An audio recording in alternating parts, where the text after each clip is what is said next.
Hello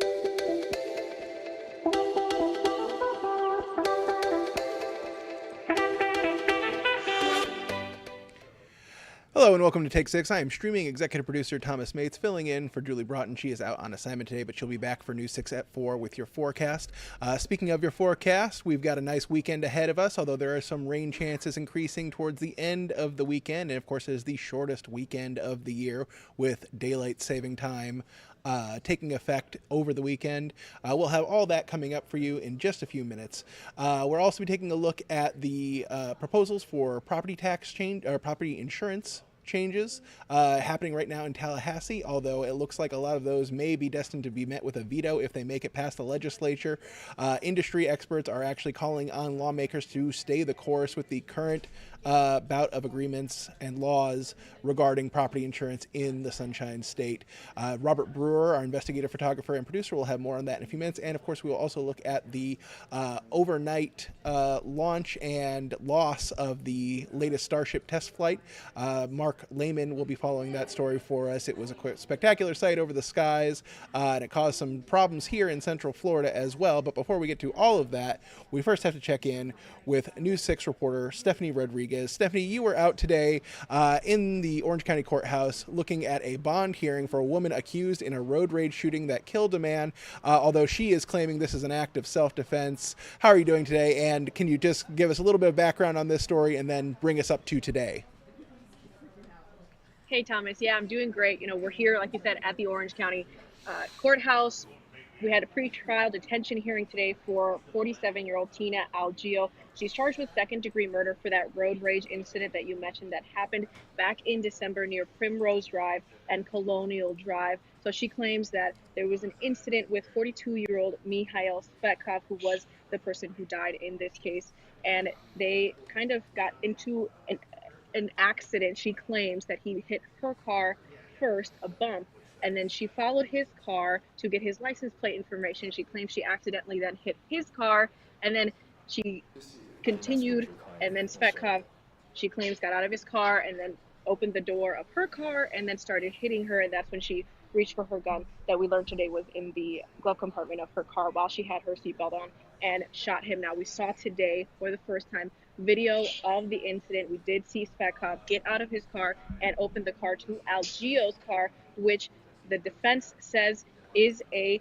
criminal felony offense by Svetkov, and that backs up the claim that Algeo was in her right to defend herself with the firearm that she had. Like I said, the state is prosecuting her for second-degree murder. They claim that she does not have a right to claim self-defense because of the previous incident that occurred where Algeo hit Svetkov's car after she claims that he bumped into her car. Now, we had a detective on the stand who said that he reviewed electronic vehicle data from Algeo's Ford Focus, and they didn't find any electronic data that showed that Svetkov had hit her car with his Lexus.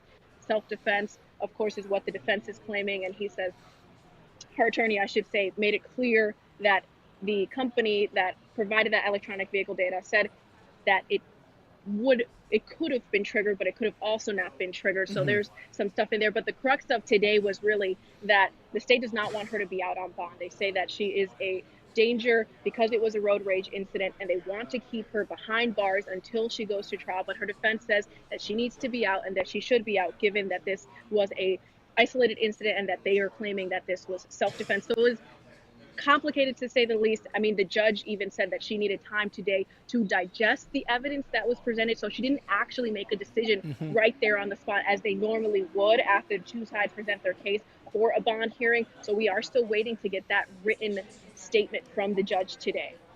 Yeah, and you mentioned her attorney. He is a well-known attorney, Mark O'Mara, who previously had represented George Zimmerman in his self-defense trial in the shooting death of Trayvon Martin.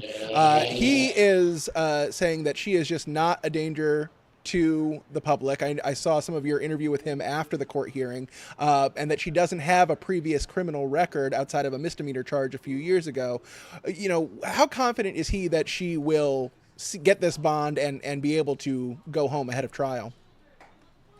He seemed very, very confident after we spoke to him. I mean, the video that I mentioned where the state presented that shows Svetkov getting out of his car and opening the door of Algio's car. We asked Mr. Omar about that today. That was the first time he actually seen it in court, and he said after seeing the video that he's surprised that the state is continuing to prosecute her for second-degree murder. So he's very confident that the judge will provide her bond. What the number is, of course, we don't know if she does, but prosecutors hope that they do not give her a bond and that she's unable to get out before her trial. She is also charged with aggravated battery with a deadly weapon. Now, that is the charge that is stemming from when she hit Svetkov's car. She was charged with that last month, and she was given a bond on that, and that she did bond out before she was charged with the second-degree murder charge. Excuse me. Gotcha. And so she is now awaiting this bond, and there is no definitive timetable on when the judge may make her ruling. So she could still be in jail for some amount of time before she is finally released or finds out for certain that she won't be getting that bond. Yeah, correct. I mean, the judge can take whatever time she needs to digest all of the information. Like I said, there was a lot of evidence presented from both sides today, even though it is just a, bond hearing. And it was more of a relaxed atmosphere than we would see if it was, an actual court hearing trial date. But, they presented evidence. We saw videos, we saw photos of Algio's face. The defense claims proves that she was hit by Svetkov, which is again the claim that she's making as to why she was able to defend herself in the manner that she did. So, the judge has a lot of things to look over and decide. So we're not sure if it'll come down today, if it'll come down on Monday. So yeah, Algio's kind of in limbo while she waits to know whether or not she'll be able to, get out before her trial starts. Yes.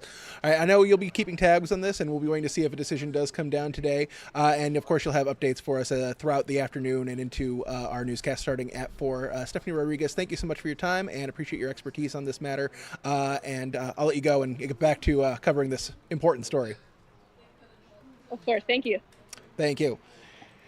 All right, with that, we are going to take a quick break, and then when we come back, we will have we'll be taking a look at your forecast, but also we'll be taking a look at the property insurance situation and how lawmakers are handling this up in Tallahassee, and of course the Starship launch overnight that sent debris rocketing through the sky after the Starship rapidly, unexpectedly disassembled, as has been the term SpaceX has used previously. We'll get all those stories coming up in just about 2 minutes.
Welcome back to Take Six. I'm streaming executive producer Thomas Mates, filling in for Julie Broughton. She's out on assignment, but she'll return for News 6 at 4 with your forecast. Last night, we saw the 8th test launch for the Starship rocket the Starship spacecraft, from SpaceX. It took off from their base in Texas, although it is eventually set to come here to the Space Coast for future launches. But it took off from Texas last night, but the Starship itself came apart in the atmosphere shortly after the launch. News 6's Mark Lehman has more on that story, what happened, and why SpaceX is actually still calling this a success. It was on a path from Texas to the Indian Ocean. The rocket was passing over Florida and the Caribbean when it started having problems and exploded, all of this causing concern for areas within that path. No way. What is that? Confusion from people on the ground as debris was sent streaking across the sky. What is going on, dude? Video of SpaceX's disintegrating Starship was captured across the Caribbean and also spotted in the Sunshine State. The situation prompting the FAA to issue a ground stop at Florida's airports, including Orlando International. One woman in Miami says her flight was stuck on the tarmac.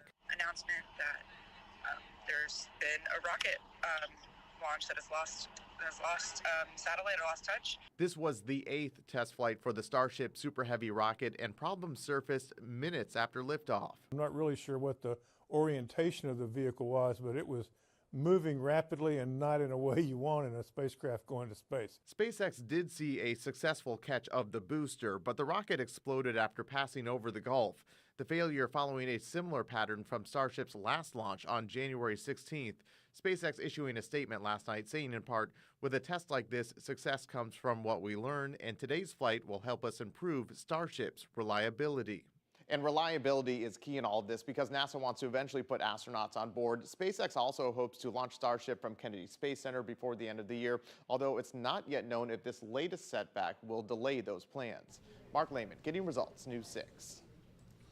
Certainly a spectacular sight over the skies of Florida and the Caribbean. Right now in Tallahassee, the legislature is going through its 60-day session, coming up with all the laws that will be passed this year and that could eventually make it to the desk of Governor Ron DeSantis. Among those bills, more than 2,000 bills that have been filed, 30 of them have to deal with property insurance. But right now, the industry is pushing for Florida to stay the course, saying that the most recent reforms passed in the state are already having an impact, a positive impact for consumers and bringing down prices, although many are still saying that they are feeling the pinch from those increases in prices. But again, the industry wants those lawmakers to stay the course. News 6's Robert Brewer spoke with industry leaders about that and what they would like to see out of this legislative session for Florida's property insurance market. The insurance industry is the most highly regulated industry in the world. And former Florida Deputy Insurance Commissioner Lisa Miller says those regulations should promote competition. We want to encourage as a state a vibrant, competitive, robust private market, which will bring prices down. Competition does that. Our homeowners insurance market is seeing stability. 11 new companies have entered the market over the past year. Governor DeSantis credits recent legislative actions for that stability and knows there's more to be done. But what I'm not going to support is opening the floodgates for incentivizing more litigation. That will destabilize things. I think a lot of companies will leave. Meaning any bills that might increase litigation will face a veto. As for the rest, what do you think the likelihood of any of them are to get passed? It's going to be very difficult. You know, in past sessions, bills like this are debated months before the session starts and committee meetings, and so the timeline is not so compressed. So, you know, I think some of these bills will just die on the vine and others may make it. It's just too soon to tell right now. Fewer bills passed might be a good thing in the eyes of current Insurance Commissioner Mike Jaworski. His office has asked lawmakers to maintain the status quo this session and let previous reforms continue to work. Everything is moving in the right direction. It takes time for consumers to feel that. In a recent interview with News 6, Jaworski says that delay stems from the after effects of inflation. Your insurance premium is not immune to inflation. What you're paying for when you pay your premium is the amount of money it would cost to rebuild your home or replace your home. And as those costs have increased dramatically over the past 4 years, that's a cost we're fighting when it comes to your actual rate that you're paying. Miller preaches patience. It is my hope that the progress we've made in the past 2 to 3 years with the help of the legislature and the governor will continue to move forward. The reforms that we've passed are working, and we've just got to be patient. And I think things will come to get us to a better place. Robert Brewer, getting results, News 6. I know homeowners across the state are eagerly paying attention to these bills as they make their way through the legislature. It will be interesting to see what happens. I myself have seen my insurance rates go up as a homeowner, so I think everyone is feeling the pinch right now, and every property owner in the state is feeling the pinch from those increased rates. So we're eager to see the rates come down and potentially see some relief from those increases, but we'll have to see what happens. In the meantime, we are heading into the shortest weekend of the year with daylight saving time taking over this weekend, and we have a nice weekend on tap for us weather-wise. Chief Meteorologist Candace Campos breaks it all down for us. I'm News 6 Chief Meteorologist Candace Campos. Thank you for heading on to clickorlando.com and our Pinpoint Weather app. It's a colder morning across Central Florida for your Friday, but throughout the afternoon we are going to continue to warm up back to near normal, back into the 70s with the return of the 80s by the time we head into that weekend. Saturday we'll be hitting about 82, all ahead of our next cold front that's expected to arrive late Sunday and into early Monday.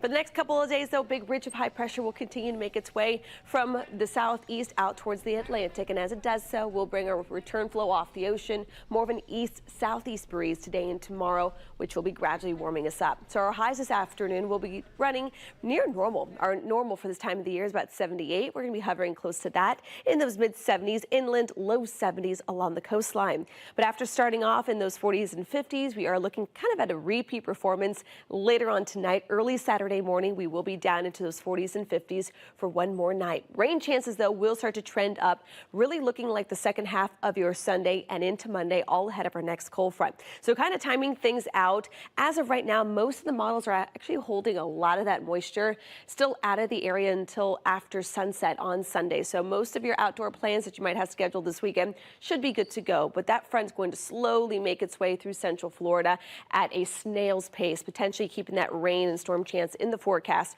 throughout the overnight hours into early Monday. Also this weekend, don't forget, it is officially daylight saving officially begins. So on Saturday, our sunrise will be at 6:42. The next day, it'll be at 7:41. And then come Sunday, beware, the sunset. The sun won't be setting till as late as 7:30 in the evening. Also with daylight saving, important to remember to change your batteries and your smoke detectors. And this is also the time of the year where residents can start switching to those 2-day watering schedules. And as you get results here, your full 7-day forecast, it looks like spring is coming back this weekend, just in time as we spring forward. Rain chances do go up come late Sunday and it's early Monday. All right, and that'll do it for us here on Take 6. I hope you're able to get out and enjoy the weather this weekend. Again, Julie Brutton will be back on News 6 at 4 with your forecast, and of course we'll have all the latest headlines, including updates on the story that Stephanie Rodriguez is following with the woman who is who faced a bond hearing this morning as she faces second-degree murder charges in what investigators have called a road rage shooting. All that will be coming up starting on News 6 at 4. Thank you again so much for joining us, and have a pleasant day.